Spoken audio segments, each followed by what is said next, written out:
Hi, I'm Nila Дракмана, creative director. And I'm Troy Beiker, I played Joel. And I'm Eschli Johnson, and I play Ellie.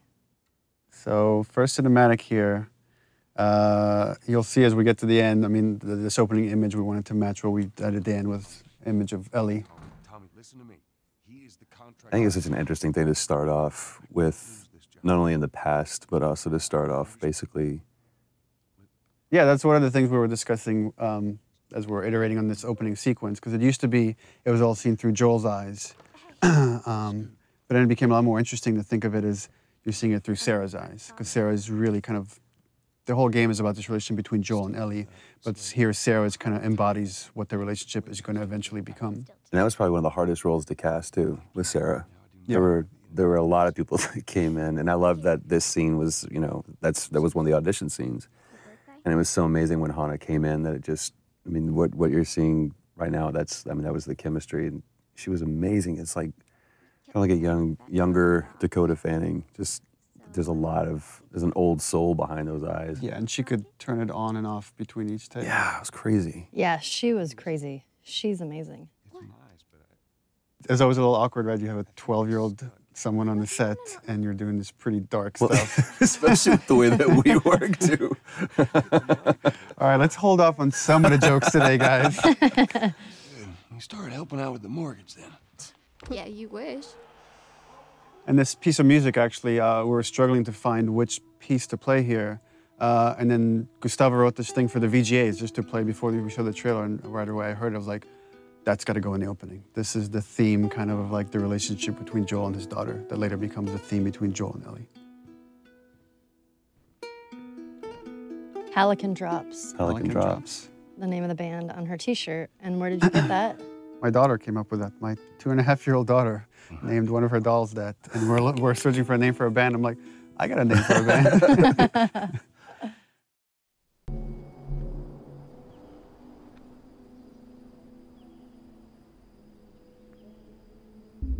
So this is going to be the first time that I've ever seen this scene. This was one specifically that I really didn't want to once we did it. And when we first talked about doing this, in the very, very beginning, I knew this scene was going to come. And it was, I told you, I was like, give me a heads up when this day comes, because it's not going to be a good one. Well, the thing with this scene, it's a super difficult scene to shoot. The first time we shot it, we did like at least 15 takes or something crazy like that. And then we thought we had it in the can, and well, I thought well, no, we all thought we came back to work and we started putting it in, and for me there was just something that was, I felt like we could convey the same amount of emotion with less. Yeah. And it was a hard thing to tell Troy because everybody put so much into it, and it's like, we got to do it again. Well, I remember that we got to day come back to this. when you came back and you told me that we have to do this again. Obviously, you know, you'll see why what we're talking about. But this is the defining moment for Joel. This is where he draws that line in the sand, where he has few moral lines left to cross. I'm so amazed with how well Hannah did, and yeah, I mean, it was difficult to watch just on the mocap stage, and we actually had people after a few takes leave the set. They were like, I can't watch this anymore, and they just took off. But from a story standpoint, it's so important to show just what the violence does and how it like rips apart this family. well, then especially a lot of times in video games, you see blatant violence, but when you personify it and you put it on a face, especially that young face, and you see the devastation that just one life lost can do, and it's just, I mean, this was such a hard day. It was such a hard day for both of us. I mean, it was exhausting for her. It was exhausting for me.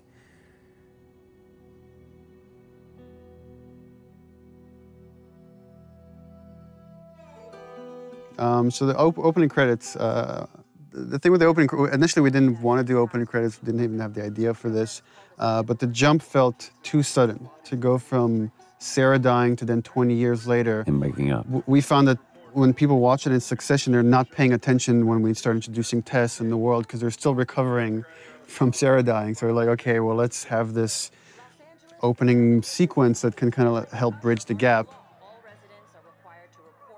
And just had the idea of just seeing this time-lapse video of fungus growing, because so much of the disease and the outbreak is based on this cordyceps fungus that's spread through spores. So we contacted a group at Sony San Diego who did this whole opening sequence for us, and they actually got these fungal kits where they grew fungus like in their bathrooms and filmed this over like days to produce this thing.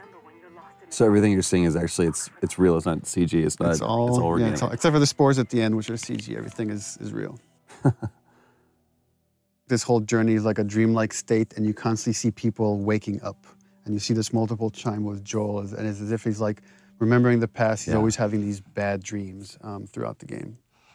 That was always something that we had to keep in mind when we did this scene, because we shot this before we shot Sarah dying scene. So it's kind of like we knew that those were going to be in one way or another kind of butted up against each other. But this is such a great thing. Again, this was in the audition thing that we did when we were trying to find Tess. And when Annie walked in, it was just like, she walked in as Tess. We saw a lot of different people for that. And this was just such a great, because the relationship you see from going from Sarah and Joel to now Joel and Tess, it's just, I don't know, you see everything, like the house that he was in before was nicer, he looked nicer, and it's not just the years have passed, but those years that have passed haven't been kind. This also gets into something interesting for me as a writer, which is you have a certain notion of characters or how you want the structure to be, and then once it's interpreted through actors like Troy, it changes. Like I've always imagined as Joel doesn't really care for Tess. He's completely shut down, and Troy treated it differently, which is I think he really cares for Tess, and even though he might not show it, and we just kind of embraced that. And you kind of see that later when Tess gets infected. That wasn't how the scene was originally envisioned, that Joel has such a reaction, but it became a lot more interesting to own that. Well, and also how much this relationship changed over, I mean, time and different writing iterations and just conversations that we had about this. Even, you know, within the last month or so, we've had conversations about this. It's like, what is their relationship? Because we never define it.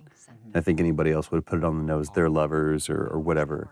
There was one note that you gave, it's like, let's, for one specific take, and it said, let's just assume that there was a fight last night over what, we don't know. This is that moment afterwards. So it was like this awkward tension between the two of us. But there's no like loving embrace, there's no kiss that Joel and Tess have. It's just such an interesting relationship. And the challenge was to try to, how much can we convey just through nonverbal interaction? Right.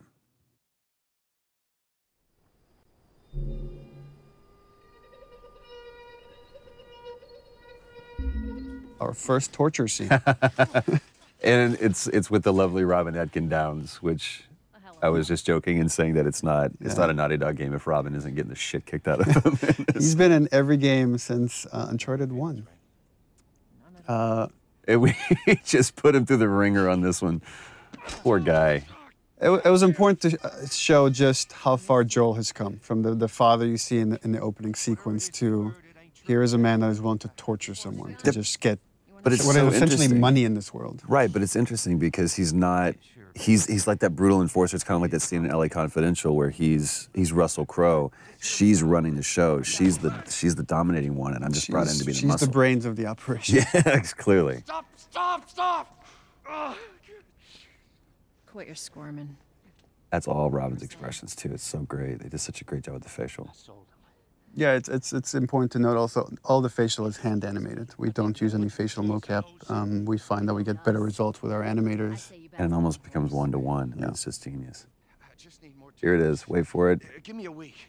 You know, I might have done that if you hadn't tried to fucking kill me. Vote of hesitation. It's gonna cost you. I can't.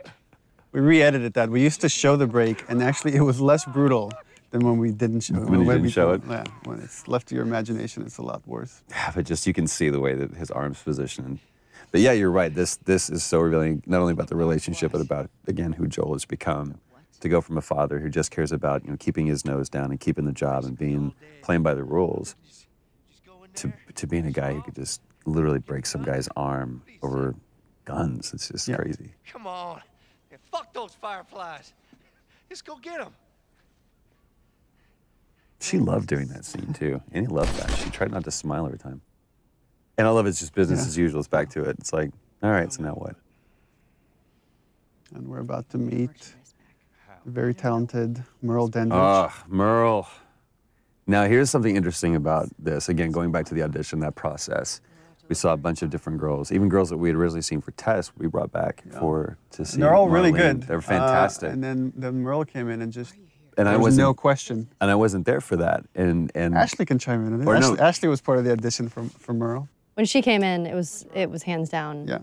It's like, that's Marlene, come on. It's funny that all three of us knew like right away that, yeah, she needs to play Marlene. But you said we ended up setting up a special thing just for her. Yeah. Because you're like, you've got to see her. I want you to see her. Yeah, we had callbacks, and she was busy. She couldn't make it. And we had a special day of callbacks just to bring her in because we felt really confident that she could do it. 'Cause I felt like she was the only one who didn't play it all either super tough. Or street, yeah. Yeah, she kind of had. Yeah, the she perfect really straddled that combination. line. It was so great. But we did that first scene in the audition, literally first take, first scene. And she exits. It's at the very end of the game, and she turns around, she exits, and I turn around, look at Neil. I was like, I just mouthed, "Are you kidding me?" It's like, and I mouthed, "I told you so." Yeah, she did such a great job. This is another kind of thing that I think is interesting that's happening in video games, where we see two really strong women characters, female characters that aren't being over-sexualized. They're just strong women.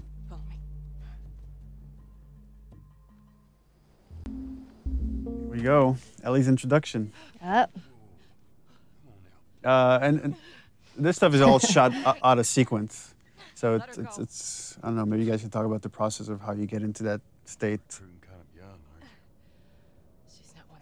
I'm trying to remember that. I just really like the fact that the first time you see Ellie, you see her knife first. Right. I just think that's You see that kind she's of a awesome. fighter. Yeah. I forgot that was the first time that you saw Ellie. That was the first scene. That just from the get-go, she's fighting.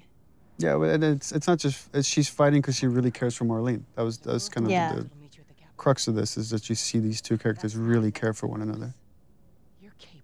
And I love in such a short time you see between Marlene and Ellie, there's this connection that's so important because that has to carry through to the end of the game when Marlene shows up again.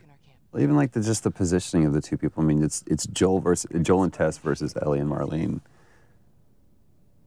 And just like, it's so interesting watching, right, Joel here doesn't even make eye contact with her. He doesn't even acknowledge her existence. Right. She's not crossing to that part of town.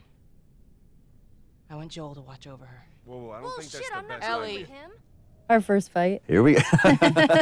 Bullshit! I was close with his brother, Tommy. Said if I was ever in a jam, I could rely on him.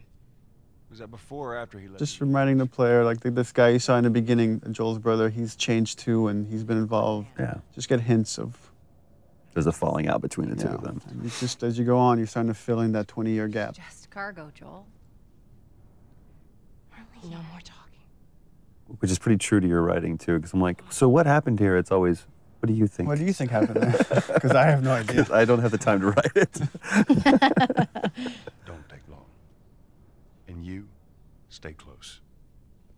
For Joel, right, that's a hint. It's like, I don't want to be around this kid. Right. Right, because some subconscious part of him knows I could get hurt here.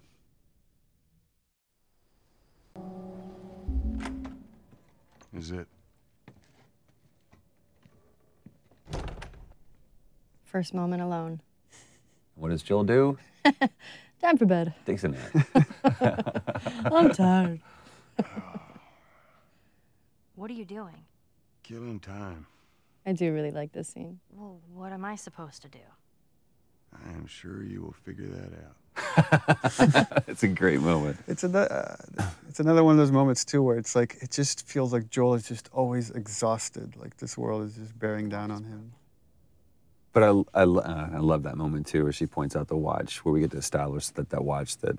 Yeah, and that's something we didn't have in the beginning. That's actually something we inserted after the fact. Not for this scene, but there's another scene where we have that. But I also love, like you said, the kind of the juxtaposition between Joel and Ellie, to where Joel's just, like you said, weary and exhausted, and you have this total opposite, almost antithetical thing of like this naivete and this childlike behavior that's wanting to explore. And it here shows up in this. she's talking about having bad dreams, like the idea that they're both carrying this baggage with them. And it's how they first connect. Look how dark it is. Can't be any worse out there. Can it? on earth do the Fireflies want with you? Hey, sorry it took so long. Soldiers fucking everywhere. How's Marlene? What a great moment. He finally addresses her, finally connects on that level, and that moment's interrupted.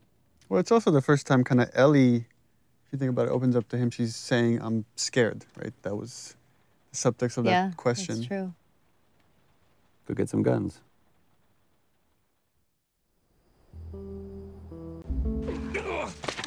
Don't do anything stupid. Move. Turn around, on your knees. It's such an interesting thing that we're like 2 hours into the game, and we're still the enemy, if there is one, or just other humans, just other people that are on other sides of the law, but there's no infected, there's no clickers, there's no anything. Look the other way. We can make this worth your while. Shut up. Tired of this shit. What's the ETA? Couple minutes. I love the attention to detail, the rain falling off their faces. She's the one that strikes out first. Then it's interesting how Joel instinctively, when a gun is pointed at Ellie, he acts. Yeah. Again, there's something subconscious that he feels like he has to protect this girl, even if he doesn't realize it yet. Here it is. Jesus Christ. Marlene set us up? So this is starting to build up that conflict between Joel and Tess. Yeah. And this is something we struggled in the story for a long time, is like, how do we motivate this guy that shouldn't really want to do this mission? How do we get him to take on this mission to carry Ellie across the country? And it was through Tess. So if we get Tess to really buy into this thing, and then we, Tess gets infected, then she can convince Joel to take this on. At least initially, at least until we can spend long enough time with Ellie so they can connect. Yeah. And then it becomes about something else. I'll also say, Ashley, when we were doing this, the way that you conveyed fear, because that's a very scary situation that you're in, because you felt like your back was against the wall. Thanks.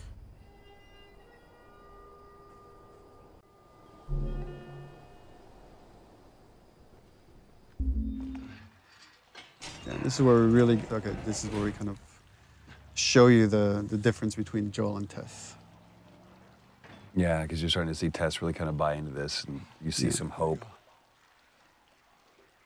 Well, the thing I like about your performance here is you really get the sense of the conversation she's had with Marlene and the struggles she's been going through the past 3 weeks. She said that they have their own little quarantine zone with doctors there still trying to find a cure. It's where you see just deep inside how much Tess is desperate for any kind of redemption. Whatever happened to me is that... Remember, Ashley, we were talking about the scene and the idea that Ellie's not sure she believes in this thing. She feels this whole thing is insane and ridiculous. I remember that. I believe the direction I gave you was like, imagine you're giving yourself a compliment. Yeah. If you as a person in real life found out you were the cure for mankind. I'm kind of awesome. Yeah, apparently, you wouldn't. So I am the Messiah. In that 3 weeks, you wouldn't, it'd be hard to own that.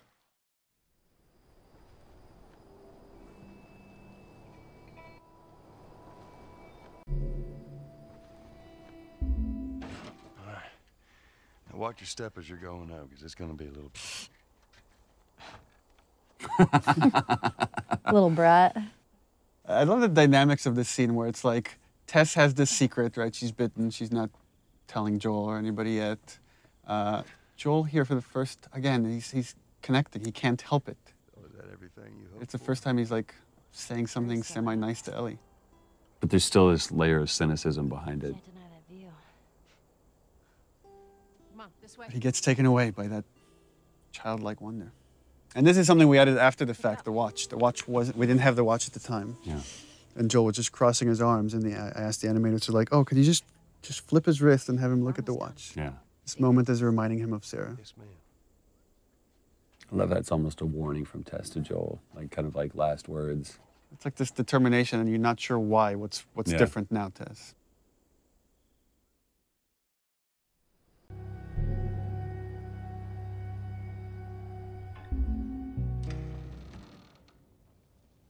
No. No, no, no. Tess's desperation. What happens now?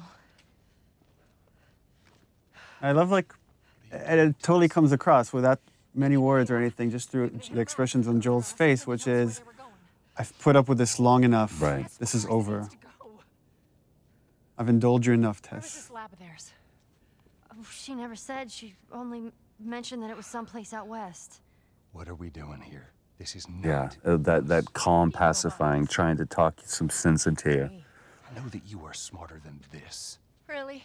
Right. Guess what? We're shitty people, Joel. It's been that way for a long I time. love the fact that her character, It is over, Tess. she knows she's gonna die any minute, but she's still holding on to so much hope. Go Yeah. home. I'm not That, well, she's different. going anywhere. Right. Look at her bite. The world could still change. And it's kind of this theme that, like, this idea of, I've done all this crappy things, but it's all okay if I could do this one thing right. Right. And then that kind of moves over to Ellie. And we see that theme later when Ellie, like, talks about, it can't be for nothing. I got to point this out. Everybody else, because this was a part of the audition scene too, everyone else did that "don't touch me." They screamed it out, and I love the way she did that, where it was like that first "don't touch me." And it's Yeah. just that realization. And I love the fact that Ellie's the one that figures it out, not Joel.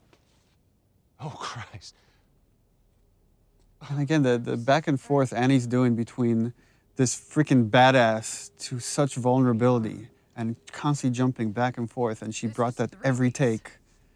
We're all like, because every take she's like full on crying by the end of it. She's incredible. You're right. She's such a badass, but she was so vulnerable at the same time, which is such a, Shows Hard two thing to sides of the play. same strength too. God, I'm such an Annie fan. You have to feel some sort of obligation to me, so you get her to Tommy's.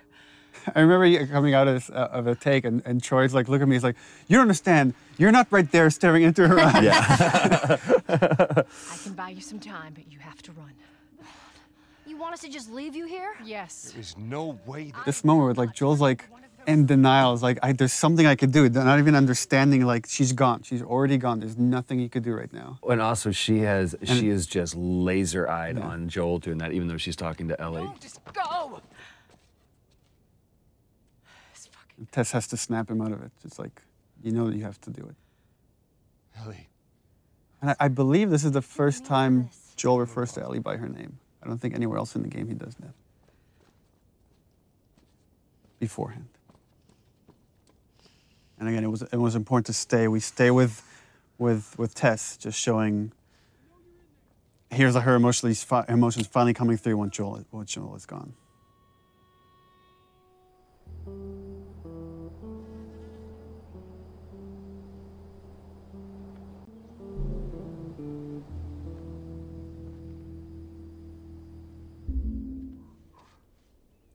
I like how I don't remember if we talked about this, but Ellie has just this, clearly a problem with authority, where somebody's telling her what to do. Yeah, for sure. I think that also, I have a problem with authority. So that came out a little bit in Ellie. Tess, I don't even know what Here's how this thing's gonna play out. You don't bring up Tess. Yeah, that's so. Joel knows what he needs to do to survive, which is just let go. Needs to let go fast of these things, or they will kill you. Don't tell anybody about your condition. They That's think you're great. crazy little I love that he refers to And lastly, you to do that as her Condition. what I say. He can barely acknowledge. Just We're he's still trying to search for the term for it. You being the whole cure for humanity thing. Good. I love that he says good, but the subtext is clearly like, all right, good enough. Yeah. That's all I'm gonna get out of this kid. Good chance he could get us a car. Okay. Let's get a move on.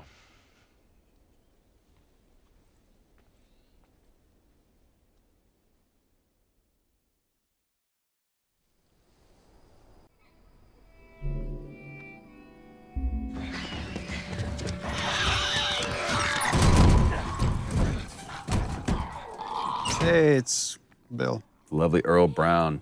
Whoop whoop. I remember you were kind of geeking out when you auditioned with him. I was. We saw like a lot of people for Bill, and there was a lot of like stars that came in. I was really surprised. Like, but then when he walked in, I was like, holy crap, it's Dan Dougherty from Deadwood. He's amazing to work with. I've worked with him before a while ago, and I just love working with him. You actually hit him in this scene in the face. That's right. I did. Right there, and we kept it. And he kept going. What a trooper. That's one of my favorite things, is when he goes, am I dead? He was sick that day. Yeah. He was like getting over a cold.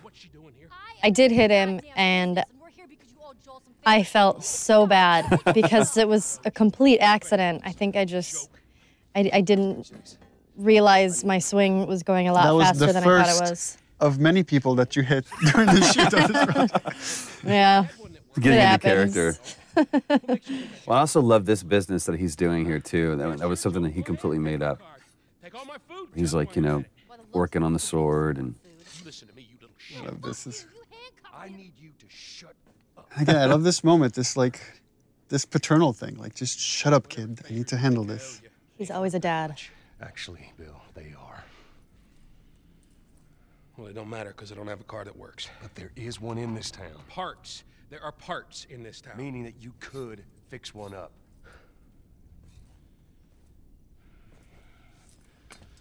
All right. It gives in. And I love just taking that time. Take that pause. All right. It's on the other side of town. Now you help me go gather it, and maybe I can put something together that runs. But after this, I owe you nothing. That's fine. A couple days from now, we'll probably be dead anyway. And it's like opening handcuffs, but again, I see it as this almost tender moment between Joel and Ellie. Stay right on my ass. Can't miss it. Another great Ellie line. Smart ass.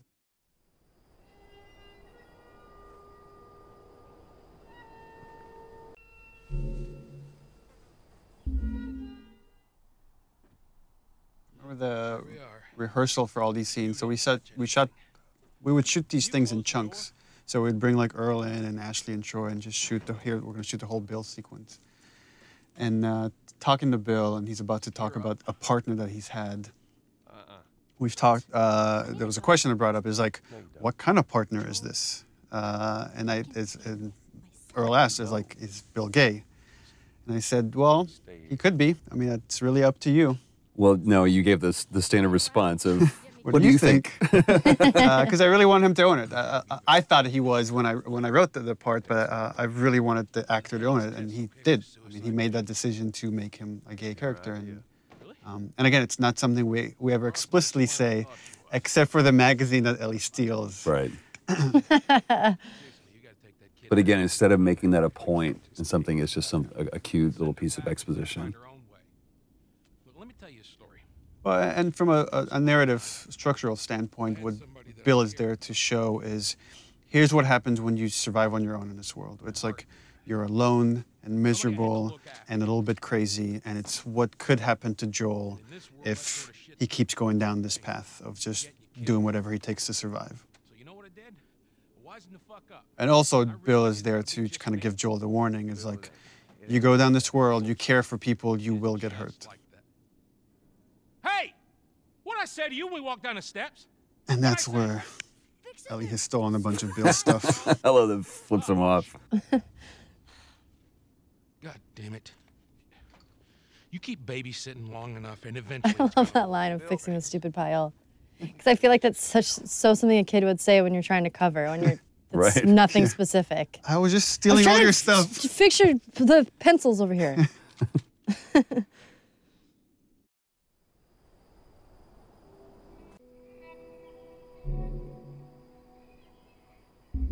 Oh, this is the one where we abused Troy.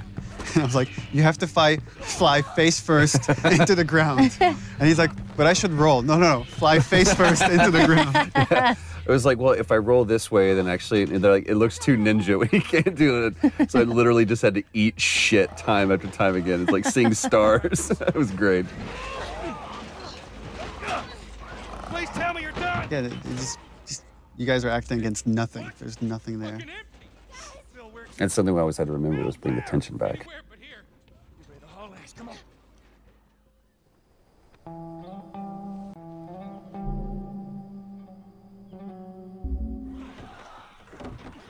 Love too that he closes a glass door like that's gonna do much. Yeah, right. So that worked out well.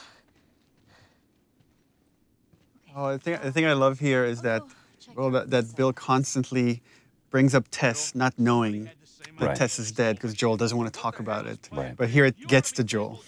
And this is something that you guys actually just improvised. That wasn't in the script, this big fight that happens here. It was much more low-key in the script.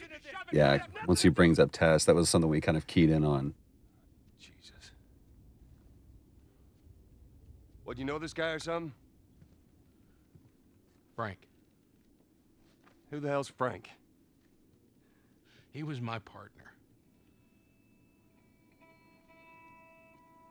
They're both kind of lying to each other. If you think about the previous scene, right? He mentioned this partner, but almost like I didn't care about him, I let him go, and you realize that's not the truth at all. He Right. really cared for this guy, and this guy probably left him. Right. Yeah. He's got I love how clinical he is about this. here. With that look on his face says everything. Well, that turn too that Earl did, but he realizes Joel is looking at him and he's being vulnerable right now, and he puts the mask back on. Yeah. And I remember like seeing that moment from Earl, I was like, yeah, we cast the right guy. Well, fuck him. And then that turn right there.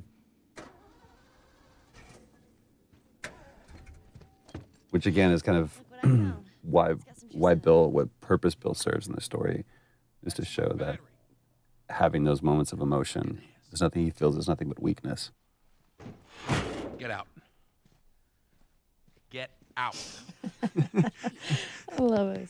That relationship between the two of you I was love so it. good. That's what was great about the cast, is constantly having to switch from these really serious, dramatic vulnerabilities to playing tough, right? Because that's what you kind of have to do in this world, is let your humanity come out, but then learn when to shut that off to survive. And also, you're seeing, it's very subtle here, but you're starting to see this change in Joel, where he's given Ellie more and more responsibility. He's trusting her. Instead of just saying, stay out of my way, he's like, Right. I need your help.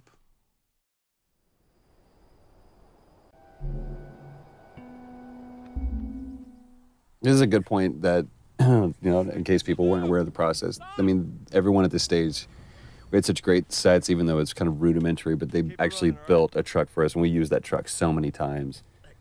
But I think this was the last scene that we shot with Earl. Yeah, and rehearsals, I would try to give you guys as much of concept art and videos that we had, Right. so you can imagine the space, because you have nothing there to act off of, except each other. That's right. You guys have each other. It's true. And I love this exchange between Bill and Joel too, because, you know, it's Joel trying to kind of apologize for an awkward situation and trying to show some sensitivity to him, and Bill just completely glosses over it. And The thing with Joel that I kind of admire, like, he can't come up with the right words. He can never come up with the right words. I was like, it's like a half sentence. He's like, so, yeah. and Bill kind of finishes that for him, but it's Which really helps my writing. This theme comes in here because to show Joel's now alone with Ellie, but the relationship has changed. This is starting to become that theme we heard in the beginning with Sarah. Now we're getting into the first scene we ever shot, and this is your guys' edition right here. yeah. Yeah, this was the first audition scene when I came in, when I read for you guys, along with another scene that I don't know if it's in the game or it It's not in probably the game. changed a little It's bit. like the scene with the Walkman. Yeah, the scene with the Walkman. There's a scene. There was the scene kind of like it, but it's pretty different. Back at Bill's. I mean, all this stuff was just lying there. What else did you get? Well, and I especially love this because, especially at this point, we had no idea who Bill really was. That is actually before How many times did we come back to this scene? Like at God, least 3 times. Yeah, at least 3 times. I love what she says. I was like, hey, you know who this is? And the different versions of songs that we ran through with this too is great. I'm sure your friend will be missing this tonight. That's the guy on the cover is John Sweeney, one of our concept artists. That's awesome. Is the centerfold also his penis? We should have that unlockable. You could see what she's looking at. Yeah. Get your subscription to Bearskin Magazine today. I'm just fucking with you. And the awkwardness of that moment. But it's also such a great moment of levity between the two of them. I don't know, that's kind of a way of her complimenting him or trying to bond with him. Yeah. And it's something I was very conscious of when like writing this stuff. It was like, this is making me uncomfortable here on the page. I have to leave it as is. Yeah. That's your litmus test. Yeah. I'm tired. I love that. Not even tired. Cut to passed out. This is the first scene, because it was part of that reveal trailer. It's the first scene that I ever saw put together fully, and I was just absolutely blown away how good it looked. It was the first time I'd actually seen, real flesh and bone put on Joel and Ellie. And the yawn we added after the fact. I remember that. Because we were like, she doesn't have a yawn. She should have a yawn when she wakes up. And then you were yawning on the set, and we're all yawning because it's contagious. I know, just watching that, I just yawned. I tried to be quiet about it. I love that this moment of silence and kind of peacefulness is broken up by this. Joel knows this trick. What about the guy? He knows it because he's done this before. Right. Poor John Bentley. And I love, again, how that music is playing not as a score, but coming from the car. It's just great. I believe that was Ruben that we hit and Yeah, had that him was Ruben. fly off the truck like that.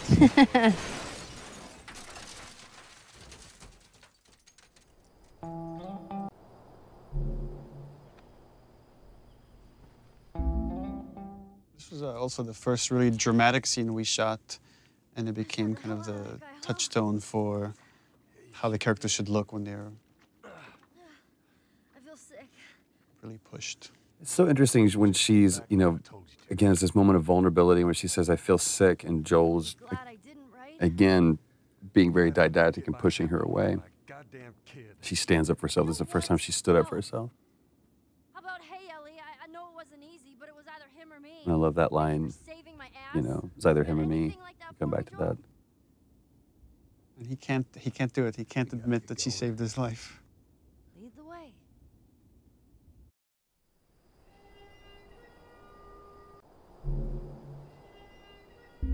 So this is, in the story, the first time Joel really is trusting Ellie and seeing her as pretty much an equal to him. He has to rely on her to survive in this world. This is one of the first cinematics that we saw, too, and we just, Yeah. it's still one of our favorites. We keep coming back to it and laughing, because I love this exchange between the two of them. What about me? You stay here. This is so stupid. We'd have more of a fucking chance if you let me help. I am. You seem to know your way around a gun. You reckon you can handle that? Well, I sort of shot a rifle before. He's like, shit, rats, that's it? Fuck. BBs. I love that line. Oh, shit, here's what we gotta work with. We usually avoid these kind of cameras that rotate around something that are trying to do too much, but it felt like this moment kind of needed it. Yeah, I love It's it. a weird parent-kid moment. Yeah. But he's teaching her how to shoot to kill. Get another round in there quick. Listen to me.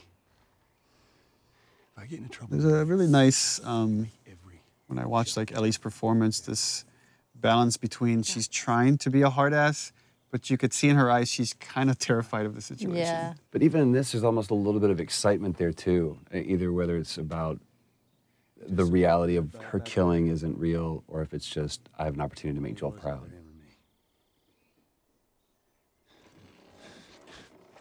Opening up, opening up. You're welcome.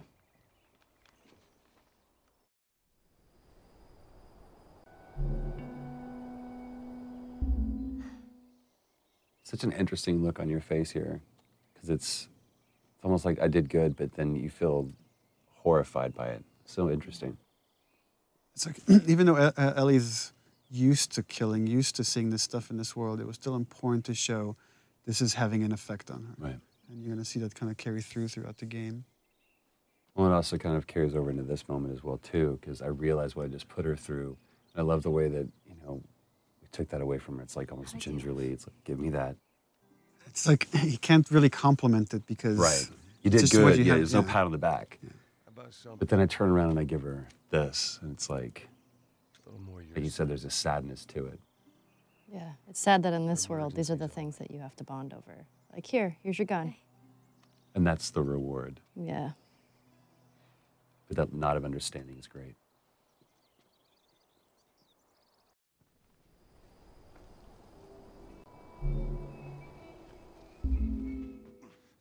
Brandon and Najee. There you go. Yep. Brandon, I think, had the hardest audition of anyone. Yeah, no kidding. Because I literally almost took off his head.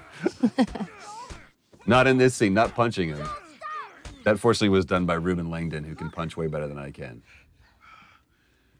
Leave him alone. Najee, too, when he came in red for Sam, that had that. It's all right. They're not the bad guys. Lower the Just this kid that's kind of terrified to live in this world. Yeah. Man, you hit hard. Yeah, well, I was trying to kill you. And these two characters are really showing, they're kind of a mirror of Joel and Ellie's relationship. If you haven't noticed, they don't keep kids. And it's another warning for Joel, like this whole arc for Henry and Sam of what's going to happen if you stick with this girl. You're going to go through what these two characters are going to eventually end up. I do like that Sam is a character that seems genuinely scared, because a lot of the other characters can tend to be a little bit more badassy. Right. And he's young and he's scared. And I love that. To me, he also comes across very sullen. Like Yeah. there's like just a little glimmer of hope and joy, but it's almost like anytime there is a moment of that, then Henry kind of takes that away from It her. also gives Ellie an opportunity to play a mentor of sorts for him. Not too far from Yeah. here. Be safer if we chat there. All right, take us there.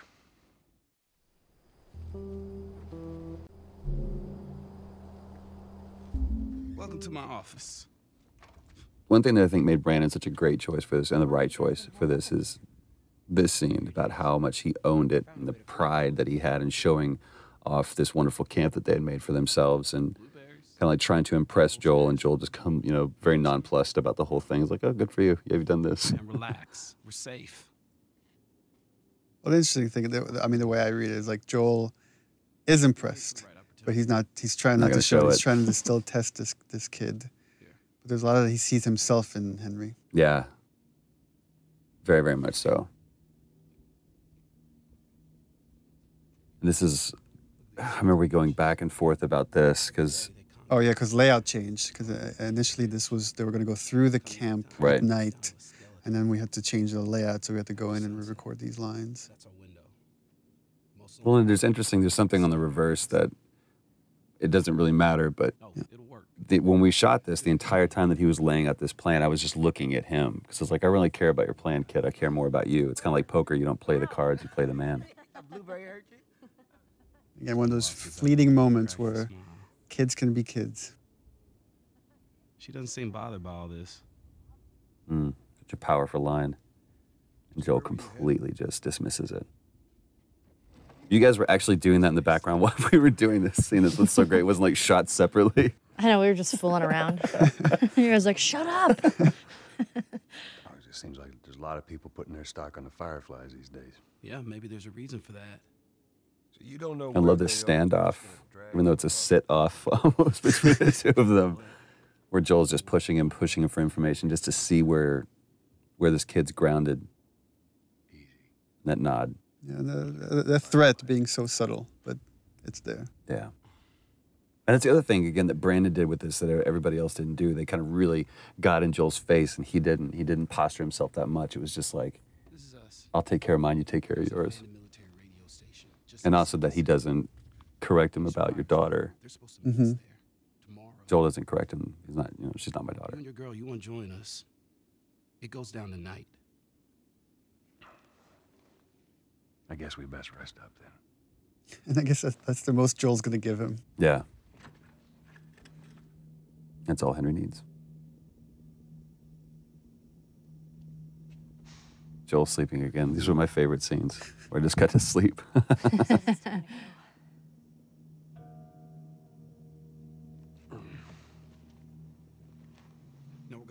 fast, okay? And the idea of these two pairs that are coming together. God, and they were just such great brothers.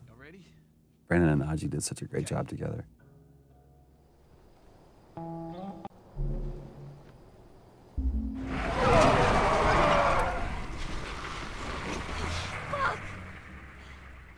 How many bullets do you have left? I just remember it was funny because jumping off of this bridge, there's just A rope? a line of tape, and then you have to like jump off of it.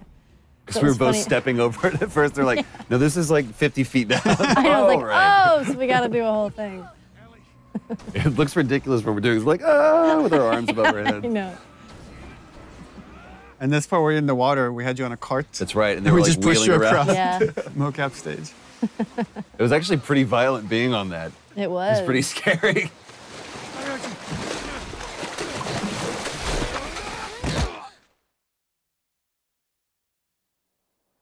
This was part of the audition scene that Brandon did that really just kind of helped us realize we had the right Henry. He's awake.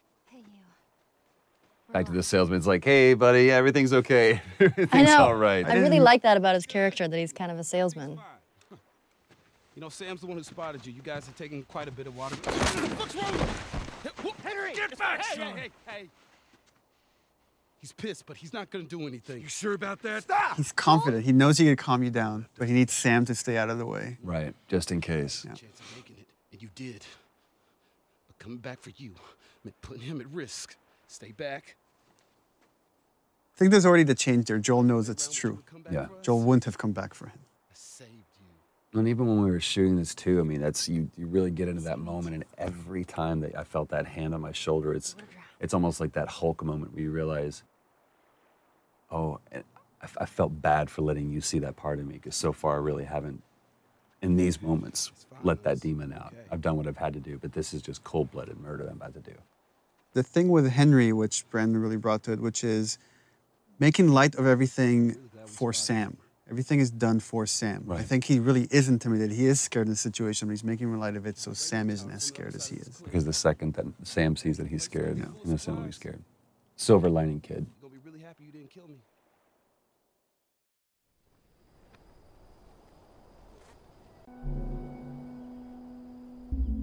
This is the longest Short dramatic scene. in the game.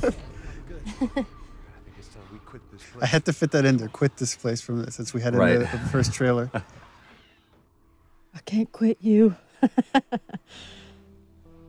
remember when we first, the very, very beginning of this, when we like did the first table read through this and everything, and we talked about, I asked if there was going to be a moment of just a light shining through in this darkness, and you talked about this scene, and at that point it was just really kind of just real easy brush strokes of what it was going to be, and it really came into fruition and became this Well, all the characters here have their guard down. It's kind of unique, because usually somebody's lying or somebody's hiding something. Right. And here's like, everybody has their guard down. They're just talking about motorcycles. You two deserve a little privacy. And you were really giving too on this. We spent a lot of time on this, and there was this one scene where you just kind of let me ramble about, you know, to where we really feel like we're coming midway into a conversation. I don't remember what was said, but it was just this cool moment. But you went more into the details of like with Tommy and where you went and the States and all that stuff. I think that really helped kind of make this, the following takes much more natural. Right, without all the rest of that stuff, the preamble being there. But I love the turn that he gives right here. It's like the kids have gone to bed now, and we can just talk like adults. Worst part about it all. Animation and lighting, right? If you don't capture these looks in the eyes, this scene doesn't work. Right. The thing that I love about this is that he's set up a little office for himself, kind of like what Henry did. You know, it's this, I'm being official, trying to be a grown-up. But he's still a kid, and we see it in this moment. I really enjoyed working with Brandon and Najee. Just having them on set was so much fun. They're such Najee great especially, dudes. like Najee's hilarious. We're doing this crazy scene, and we like cut, and then he's like just starting dancing or Singing whatever, you know, YouTube hot song at the moment. Yeah. You know, song bombing us all day. They were so much fun. I just adore them too.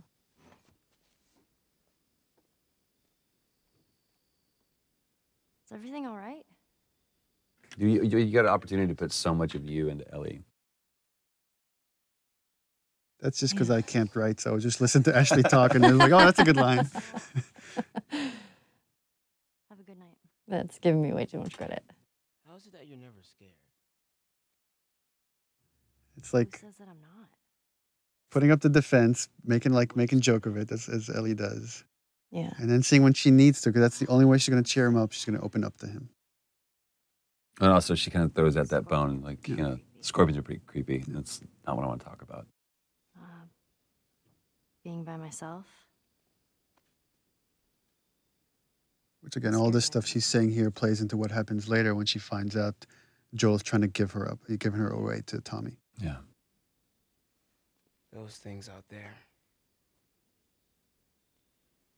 What if the And it's people kind of who the same live thing we're seeing with Tess, What if they're trapped to in where your she body and was, control their body?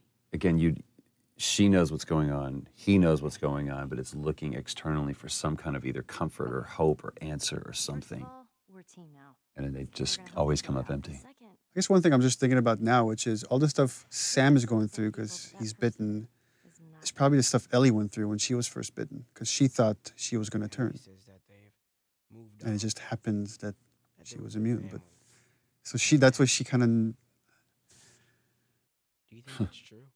all these realizations she's had. I go back and forth. I mean, I'd like to believe it.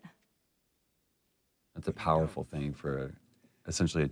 It's kind of kid to sad because say. that's not what Sam wants to hear. He Right. wants to Yeah. hear that it's all going to be all right. Right. But she doesn't realize that's what No, he death is terrible. It's a horrible, painful process, and you're all alone. You know. I almost forgot. There. If he doesn't know about it, he can't take it away. All right. This did make me sad because, I'll see you tomorrow. you know, he spent that whole night alone. Mm-hmm. Like, Oh You know. yeah. Henry didn't go back in there. I let him sleep in, just like. Yeah, let Oh. him sleep in. Oh. And that was the last conversation he had. And that always made me so sad after I read that. Because I was like, oh. Yeah, I didn't even think about that. And what would have happened if Henry had gone in there? I mean, the fact that Smells good. that Henry wasn't there, I mean, plays into, you know, the culmination of this scene where he's just racked with guilt. I mean, one thing we're very conscious of when putting the story together is we would have these really kind of dramatic moments that change the characters significantly, and then we would cut to some more time in the future. Yeah. And so you don't get to see right afterwards what happened to it, and then you get hints of how this affected the relationship, which is what you get into the next gameplay sequence. And this whole thing is, it's a huge change in Joel here, because now he sees, this is what's going to happen to me. The same thing that's happening to Henry right now is what would happen to me if I'm going to keep going and let Ellie get hurt. Yeah. And it's like, he's going to, after this moment, he makes the choice, like, I need to give her to Tommy. Oh my god. Sam? Oh no. I have no idea what that would do to a person to actually see that, to have to do that. Stay there. Yeah, I remember talking with Brandon about this when he's saying it's all your fault. He's not talking to Joel, he's talking to himself. Yeah. Oh, okay, easy. Yeah, the thing that's cool with this piece, Gustavo's music, is that you're carrying that weight. You're carrying the weight of that emotion of everything just happened onto the next scene, which even though they might not be thinking about Henry and Sam right this moment, but it's just that feeling is lingering going forward.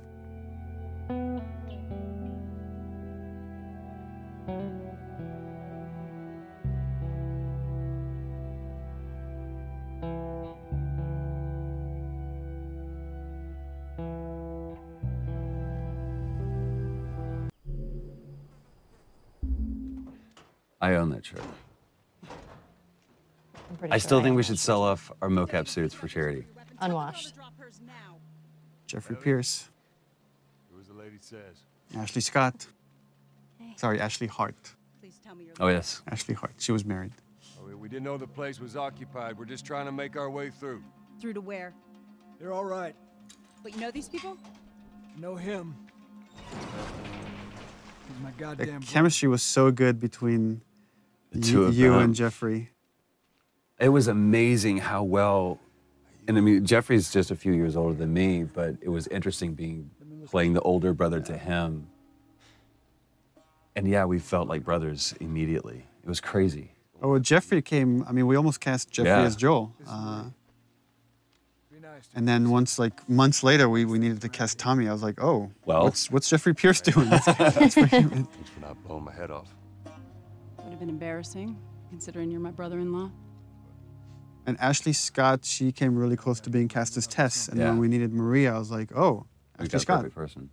There were no auditions for these roles. I love this awkward setup of this is how he meets his sister-in-law. How he meets Jeffrey's, you know, or Tommy's wife. Story. Why don't we bring him inside? And you just get to see here now how Ellie's starting to become more secretive. Well, also it's like the way they're standing and everything. It's like Ellie's kind of alone now. Like now it's like Joel is with Tommy and there's no one familiar with Ellie.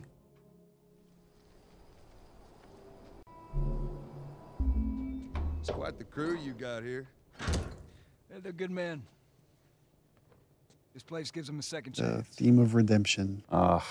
Gives us all a second chance. So why'd you leave Boston? We went through this so many times. I've been on quite the adventure. And each one of them I thought was great in its own little version. It was just kind of like trying to pick the right one. But this is where you get to see. Well, Joel's putting up a front here. I mean, he's trying to. He's pitching his little brother. And it's so interesting to see them slip how they're two different men, but they instantly go back into those roles that they were before. And just by the behavior here, you get hints of what happened in those 20 years. Right. How dark things went. Why bring her here? Supposed to deliver to the fire. Like they're playing nice. Right, they were happy to see each other, but now it's like, It's oh, right right, underneath the you surface. haven't changed. You know where they are. Now, I'm not asking for. And that's, I mean, that's so true to life. Like, especially with brothers, you go back to that. I push these buttons and you do this. This isn't for me, Tommy. This is for your damn cause. My cause is my family. And I loved, I mean, what Jeffrey was doing posture-wise, Jesus, boy. putting Joel on the offensive. And now he's just like insulting everybody here and insulting his wife. Tommy, I need this. Again, just Joel just expects. I tell my little brother to do something, he needs to do it. Right. But I ain't taking that Which girl is on. totally based on my brother. This is how you gonna repay me, huh? Repay you. For all those goddamn years I took care of us. Took care. That's what you call it? I got nothing but nightmares from those years. You survived because of me. It wasn't worth it.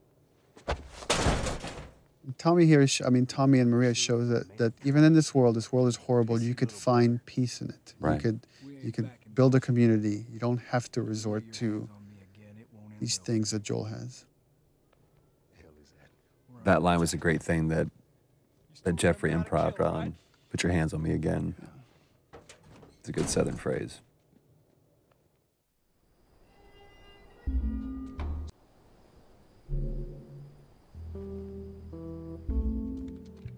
You okay?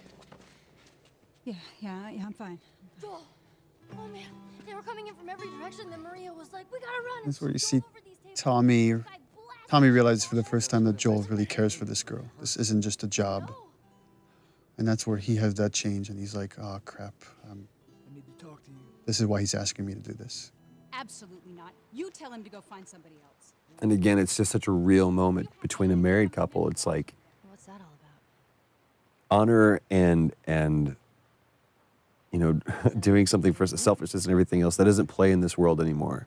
Those are archaic ideals. Tell you where the lab is? I don't want you to go out there because you're going to get killed, and we don't owe him anything. Because I'm sure all she knows is the 20-year-old Joel, 20-year-old version of Joel.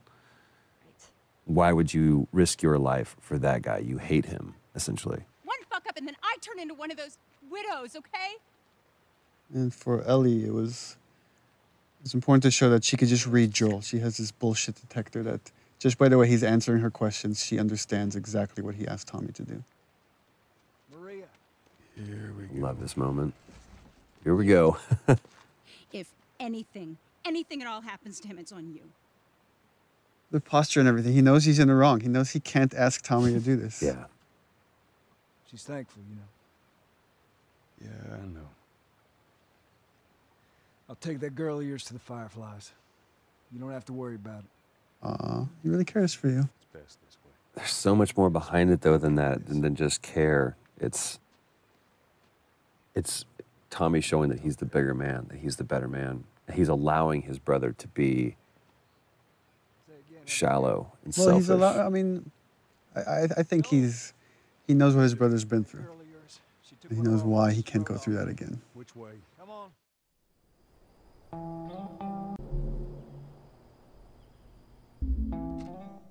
This is probably my favorite scene. What a long day this was. Boys, movies, deciding which. I honestly think this is one of the best scenes that you wrote, Neil. It's bizarre. Get up. Because it says so much about this world, and especially Ellie, where she's at, and realizing how different and how much of a chasm there is between this world and that. I agree. Goddamn stupid. Well, I guess we're both disappointed with each other then. What do you want? I think I really like about this scene is that they're both kind of, I guess, being selfish in a way, and yet it's coming from a place because they really care about each other. Like, they don't understand that they both have been through horrible things, and they each think what they've been through has been worse. I love that she calls him out on that. What are you so afraid of? How many close calls have we had? Well, we seem to be doing all right so far. And now you'll be doing even better with Tommy. Not her, you know. What? And it's like the stakes are high, and it's like, okay, well, then I'm gonna drop this bomb. I'm not her. Mighty thin ice here. It's like, how many years has it probably been for Joel since he even like Don't thought about it, mentioned it? You have no idea what loss is. I think Joel's thought of that name every day, but I don't think he's heard it said. Has either died or That shove that you gave that was nowhere in the script. fucking except for you. I think that came out of frustration, definitely, because when we had come back and we couldn't find it, and I wasn't necessarily frustrated with you, I was frustrated with us in the scene, and I was like, oh, fuck. It's so cold of Joel to do this, and I've had people on the team ask me to remove this part, that he's being too cold, and I'm like, no, it's like, because she's being so vulnerable and he's having these feelings, he's trying to shut it down. That's why he's being so cold. It was so important for me to keep that in there. When he says, "You're not my daughter," it's almost an insult. And it's kind of the opposite of what he's feeling.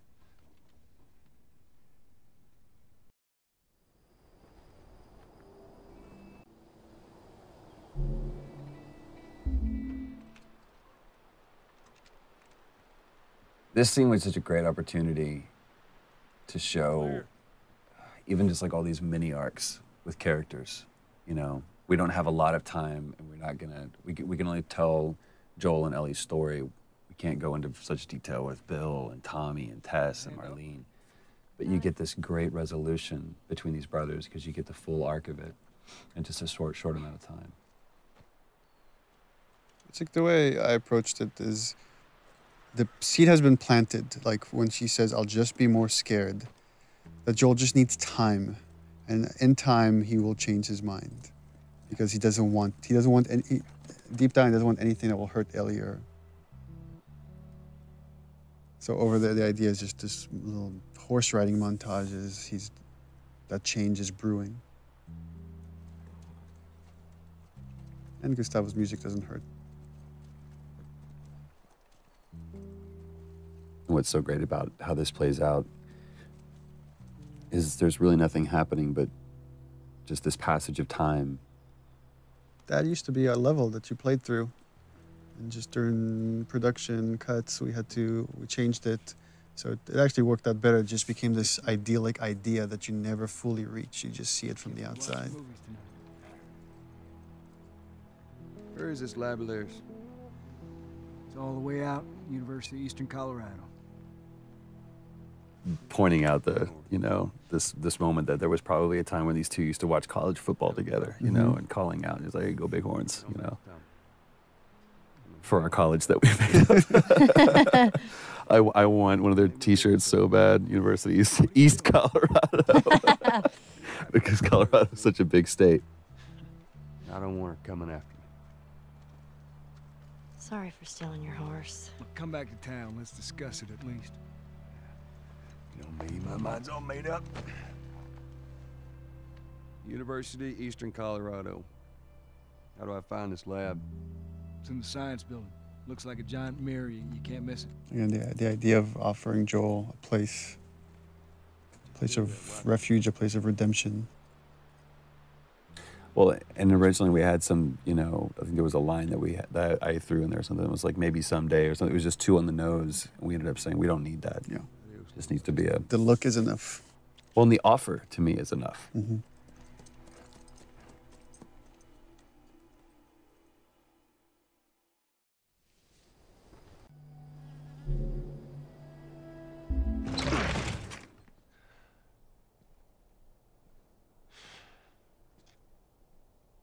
About to hear Steve Bloom. Lovely Steve. Silk-throated Steve Bloom. You're looking for the fireflies. They've all left. Yeah, no shit. I'm dead. Or I will be soon. Got me What a macabre scene, though. I love that Ellie's just kind of thumbing through things. She's pretty frustrated with not having found the fireflies, not knowing where to go. Man, I love Steve Bloom's voice. He makes me want to clear my throat. trying to save the world. It's mean. Good luck with that. Do you know where that is? I know the city. Is it far? Again, this is where we really start kind of getting the sense of how Joel and Ellie are just chasing their tail. There's, you know, chasing a phantom. Oh.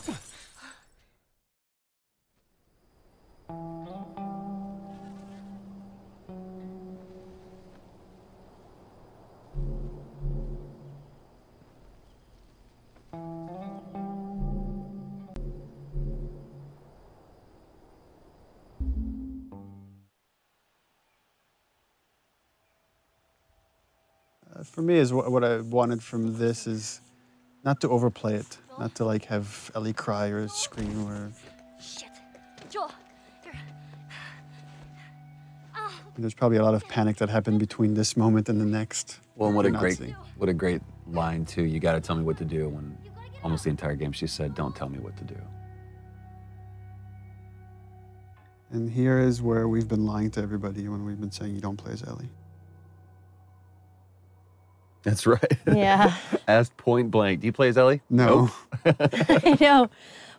In this moment, a lot of this project and the story has been constructed around this moment, which is where the roles flip, where now it's Ellie that has to protect Joel and essentially bring him back to life. Bye-bye, Bunny. It's a pretty cool reveal too. To pan up. And there's Ellie as the hunter. What we wanted here is also is like, you don't know exactly what happened to Joel, what's the state, how much time has passed. Poor buddy. But the way that she's doing that, you can see that she's been doing this for a while. You'll just startle it.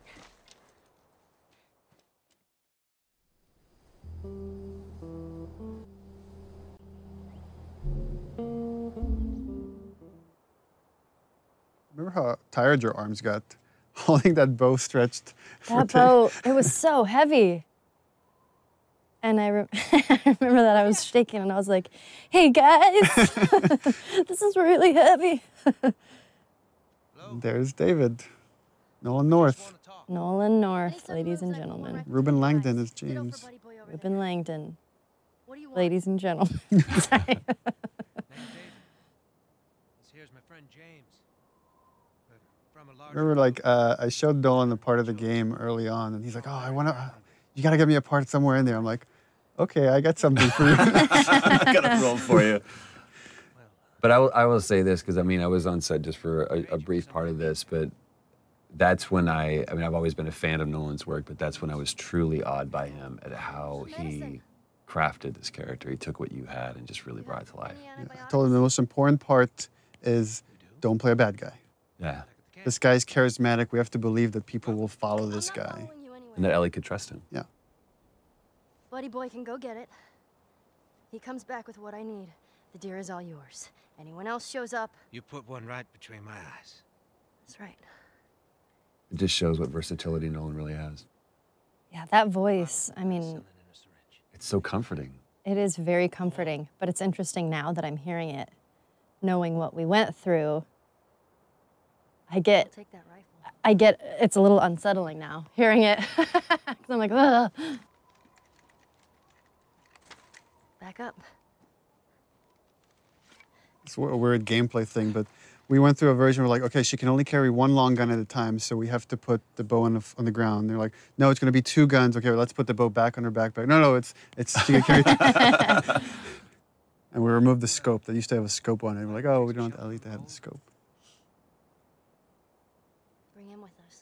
I remember being so relieved in this scene when we switched the gun out and I got to put the bow down. I was like, ah. I love how David complies too. How he just kind of like submits to a little girl. Well, the thing is like, he knows the stories. He knows what happened in the university, and he's trying to figure this kid out. This whole sequence, he's sizing her up. How early or how late on in the script did you write David? I mean, it was written not that long before we shot it.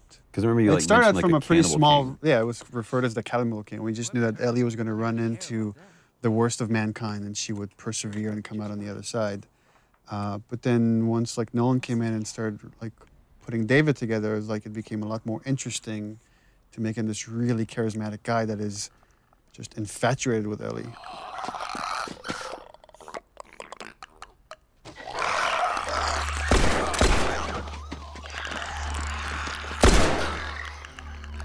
Now when things get real, you see who kind of glimpses of who he really is. Because there is that moment in that other scene where he makes it seem like, okay, you're in control, but she never was. Yeah. We've had some practice.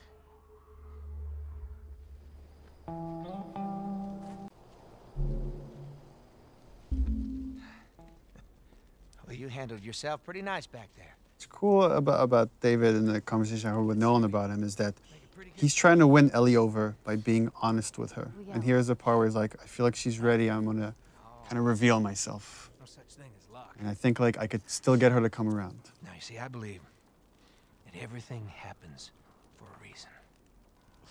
Sure. The other interesting thing, thematically, that's everything happens for a reason is the same thing that Marlene really believes. That everything happens like it's something she repeats to Joel at the end. But you're kind of seeing how all these characters are just, how much they're willing to go for what they believe in.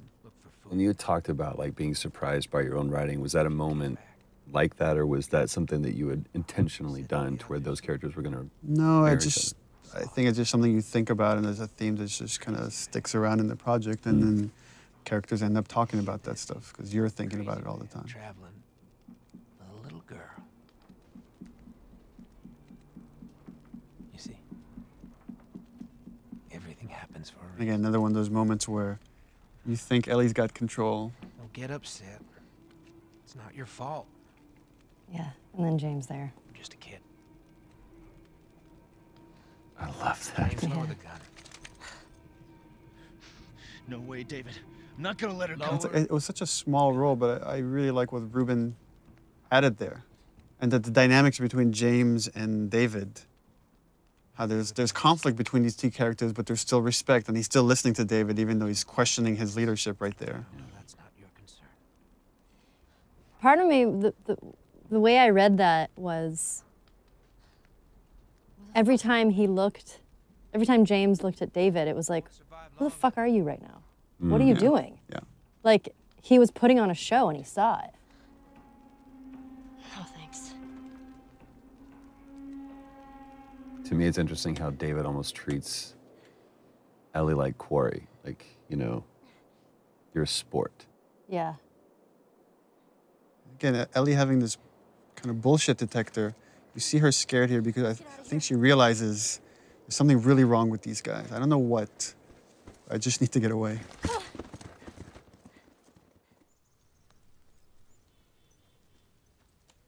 It's interesting from watching this, though. I would completely believe David. I'd follow the guy. It's crazy.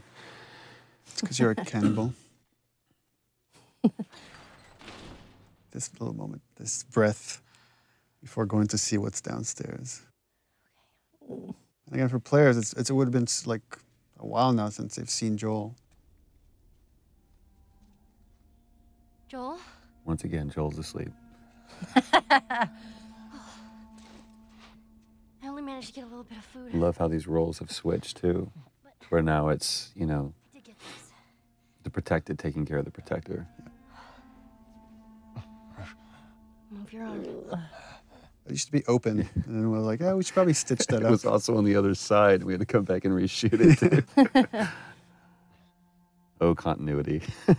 Actually, this one, I remember we shot this one again because this is going Naughty Dog method. Everybody can like say the 2 cents. Amy Puckett, one of our coordinators, said, where's Ellie's backpack? And we shot it without thinking about Ellie's backpack.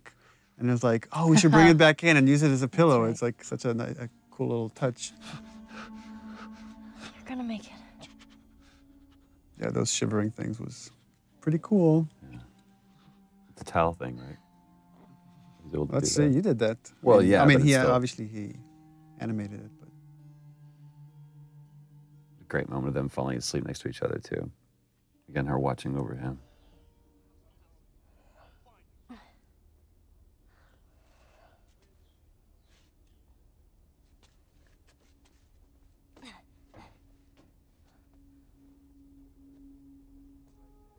To me, you really get a sense of the oppressiveness of the world with all the introduction with all of these different kinds of enemies. It's like you feel like you're fighting this multi-front battle. It's not just, these are the bad guys, and it's so clear. Yeah, and just how much Ellie's now willing to put herself on the line to just get them away from Joel.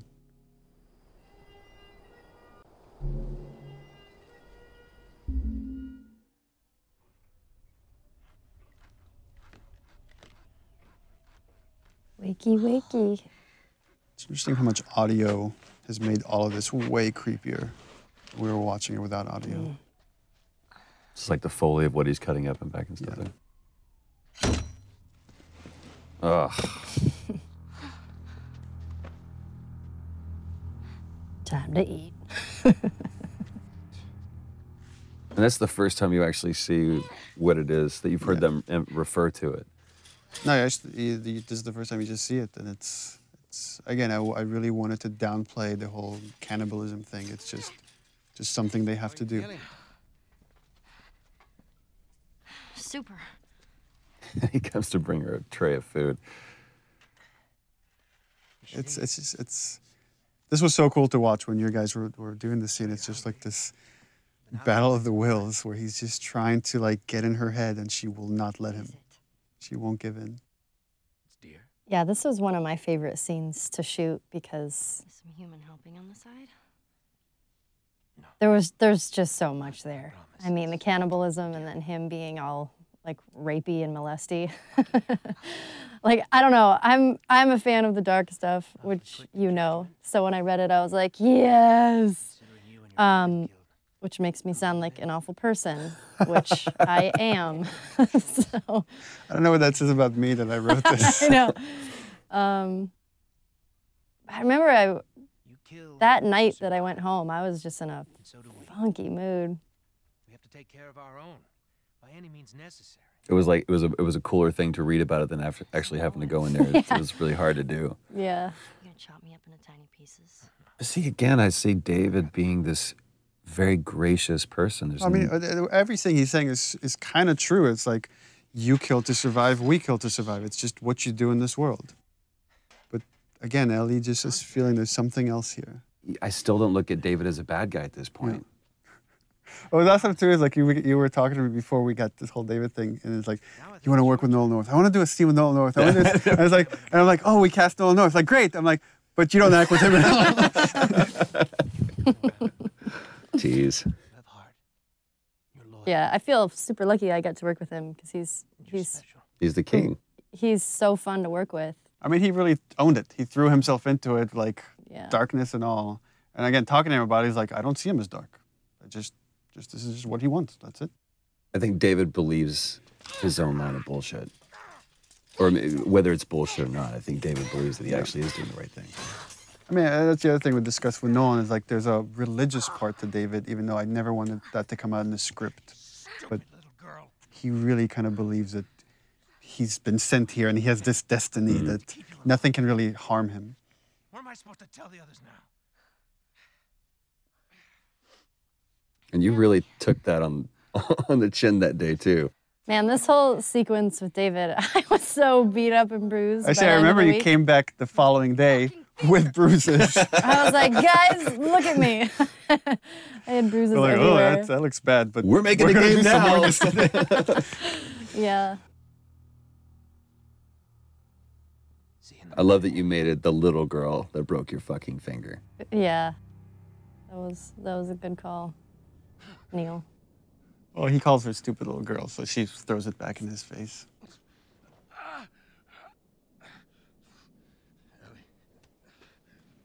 I also like that she gives him her name under her conditions, which is, I'm going to give it to you, but I'm going to insult you. Right.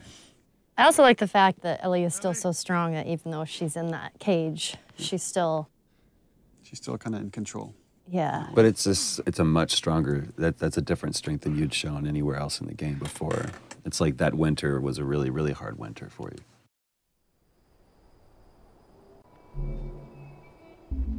Here's another funny scene. Wow.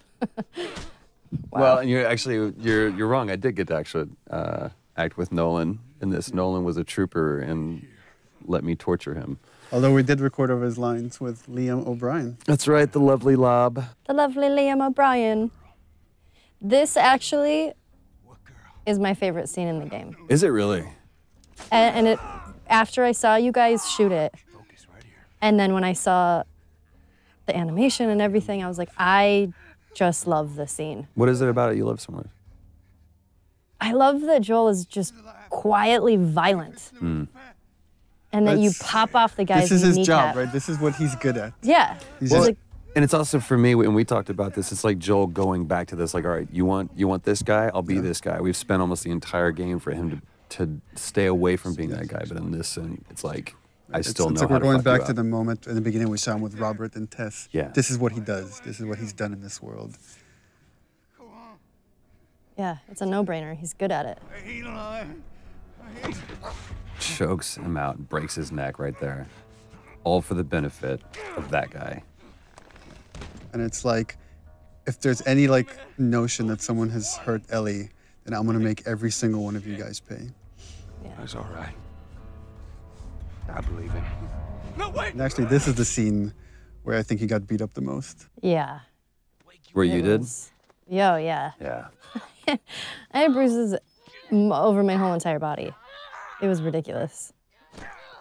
Yeah, this wasn't stunts, this was you. Yeah.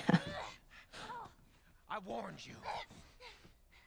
The thing that I love about this scene is how much Ellie's using her brains and her physicality, like everything to like get out of this situation. Right there. Roll up my sleeve. Look at it! I'll play along.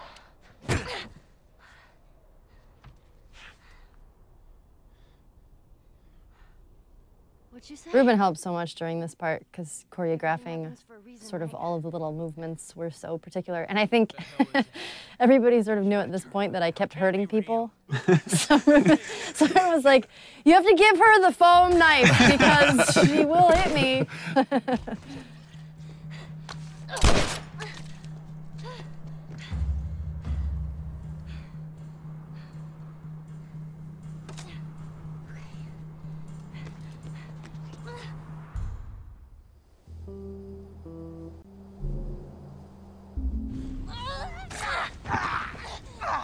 You were beating the shit out of that foam pad. I don't know what you were channeling.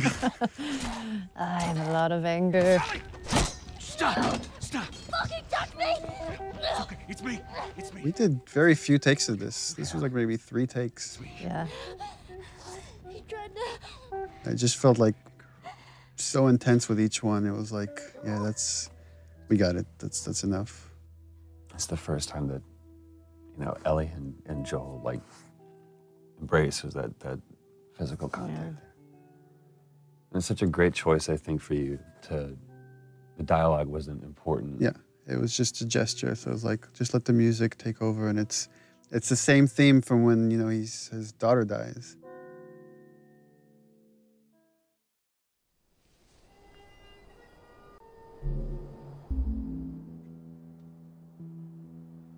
This was the scene where you got the most emotional.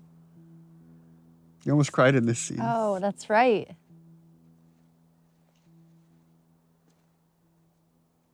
We don't have to do this. You know that, right? First time Joel questions the whole idea of this mission. But in a different way, though. Before it was, why am I wasting my time doing this? And now I'm saying, maybe that's not what we need. Maybe that's not the answer. Maybe it's not worth it. Well, yeah, it's not worth it. But I love that this comes off of what you said was one of your favorite moments, which was the giraffe sequence. That fleeting moment where Ellie gets to be a kid one last time after the whole David sequence. And how you even played that visually with, you just kind of catch the very last end of the giraffes moving there. So here we go.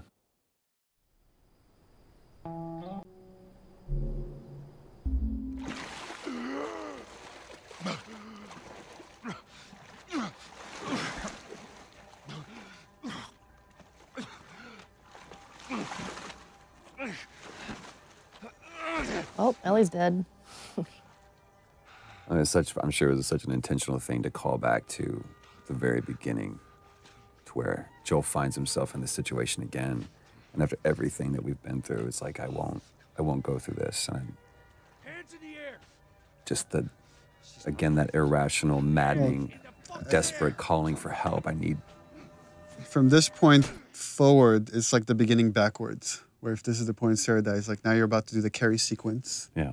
Then you like play as Ellie walking, like viewing Joel from the outside, and then you end on the shot with Ellie. So it's like the beginning reversed. Sorry about that. They didn't know who Let me see Marlene again. And Ellie? She's all right. They brought her back. The discussions I had with Merle about this scene is, again, her desperation to find someone that will understand, that will empathize with her decision to kill Ellie to save humanity. And she's hoping she could get that out of Joel because he's the only other person that has cared for Ellie the way she has. And she can't get it out of him. I just think it was such a great way to bookend, to kind of start and begin with Marlene. And it's so great that they were able to capture just the strength that she has, even when she was sitting in that chair. Yeah. And again, she's completely empathetic, even though she's supposed to be antagonistic. It's a very similar line to what David says. You don't have to worry about her anymore.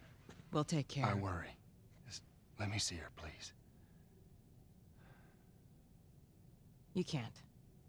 She's being prepped. This is one I've always seen Joel in the most parental role. Surgery. The doctors tell me the cordyceps, the growth inside her, has somehow mutated. It's why she's immune. Once they remove it, they'll be able to reverse engineer a vaccine. Yeah, her performance here was just stellar. So flawless. It does.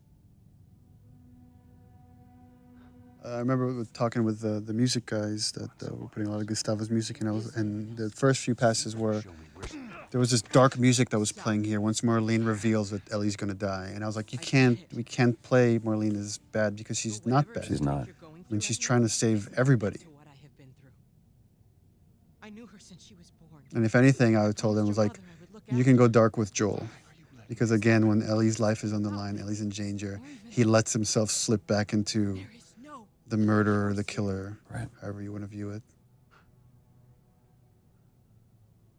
It's so interesting. I wonder how many players, like, especially in this moment right here, how many sided with Marlene and how many think that Joel was actually the wrong one. It's like, dude, listen to what she's saying. At the same time, this is the theme of the game for me right here. Is as a father, you will kill everybody else to save your kid, and that has always been kind of the through line for me. Is Joel's willing to go to the end of the line, meaning sacrifice humanity to save Ellie. Again, Robin Atkin Downs. Guess what's going to happen to him? But this was so cool, too, because, I mean, we've seen all the way through both cinematic and gameplay, you know, Joel was able to take on everybody, but just this moment of resolve that I'm going to wait for my moment. And it almost looks like he's a beaten, defeated person. Give me an excuse. And that grimace right there, it's like, no, he's not. Yeah, again, the way you've interpreted Joel is like a man who lets his emotions get the better of him here has to keep them in check. You see how like he wants to destroy this man and everybody here for what they're doing to Ellie, but he has to wait. He has to catch the right moment. I said keep walking. Bam. Where's the operating room? And again, just such a brutal scene. There's no threat here. It's just time. Time is the threat.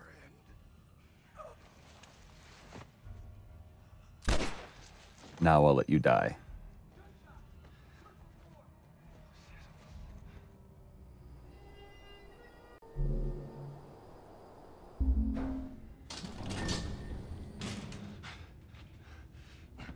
This scene used to originally be all in the operating room. And Joel wasn't carrying Ellie. He killed Marlene and the doctors in the operating room. And then Peter Field, designer, just kept bugging me. He's like, I feel like we have to play this part. It's, you know, you have to carry Ellie out yourself. You can't just be like hinted at. And we ended up switching the whole structure of this thing. He was right. It was like, it worked way better. That was another one of those moments where we're like, we're done, we've got it. No, we don't. as a cinematic, it was. I thought it was perfect. But as a bigger part of the game, it was weaker than letting you play through some of it. She won't feel anything.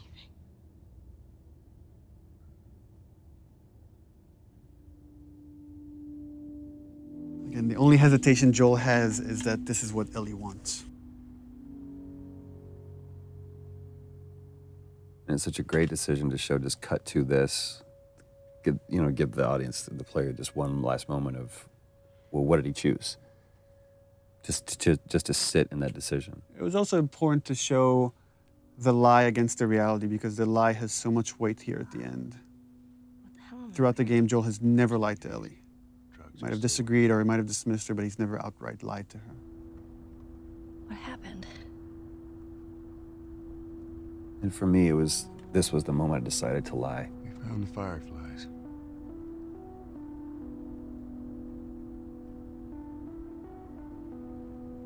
Turns out there's a whole lot more like you, Ellie. People that to me, it hurt to say these things.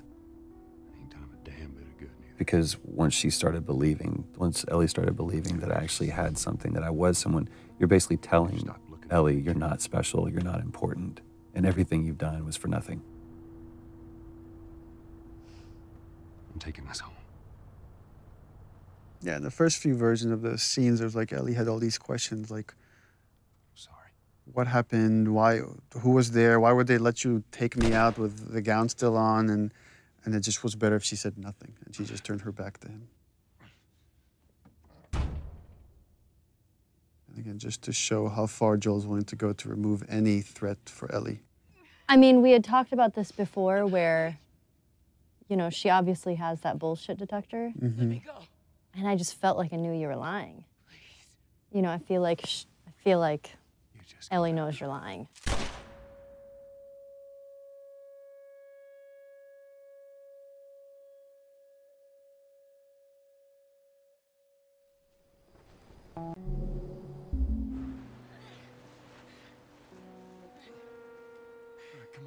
There we go, the end.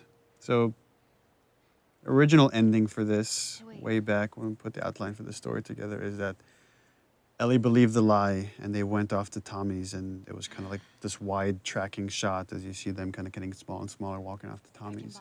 But as we went through the story and the characters got more and more developed, it's like it didn't feel honest. It didn't feel like Ellie would buy into all of it. And she got bit too. We didn't know what to do. I remember we went over and over and over this scene. Little things changed. But every time I sat and watched you tell this story, I was just raptured by it. It was so easy to listen to you tell this story. I'm still waiting for my turn. Ellie. Her name was Riley, and she was the first to die. And then it was Tess. And then Sam. None of that is on you. You don't understand. I struggled for a long time with surviving.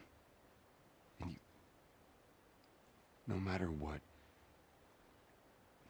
you keep finding something to fight for. Now, I know that's not what you want to hear right now. Swear to me. Interesting hearing arguments around the office about how people interpret that last line, that last okay from Ellie.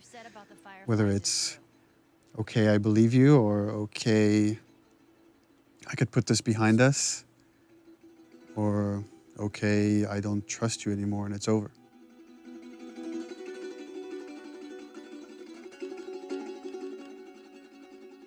Okay. That's it. I hope you guys enjoyed this. We certainly, this is for some of the scenes, it's the first time we had a chance to take a look at it, and it was interesting to kind of, in retrospect, after everything that we've been through, be able to kind of recall what we were thinking on that day, and then, you know, 2.5 years later, how we feel about these things. It's interesting we're ending this on the credits because there's so many people that have, all these people have put this story together, right? I mean, whether it's artists or programmers, or without all these people, none of this comes through. It doesn't matter how good the story is or the performance is. There's hundreds of hands that this goes through. And it gets different kind of interpretations throughout the way until you end up with the final thing that hopefully you guys enjoyed.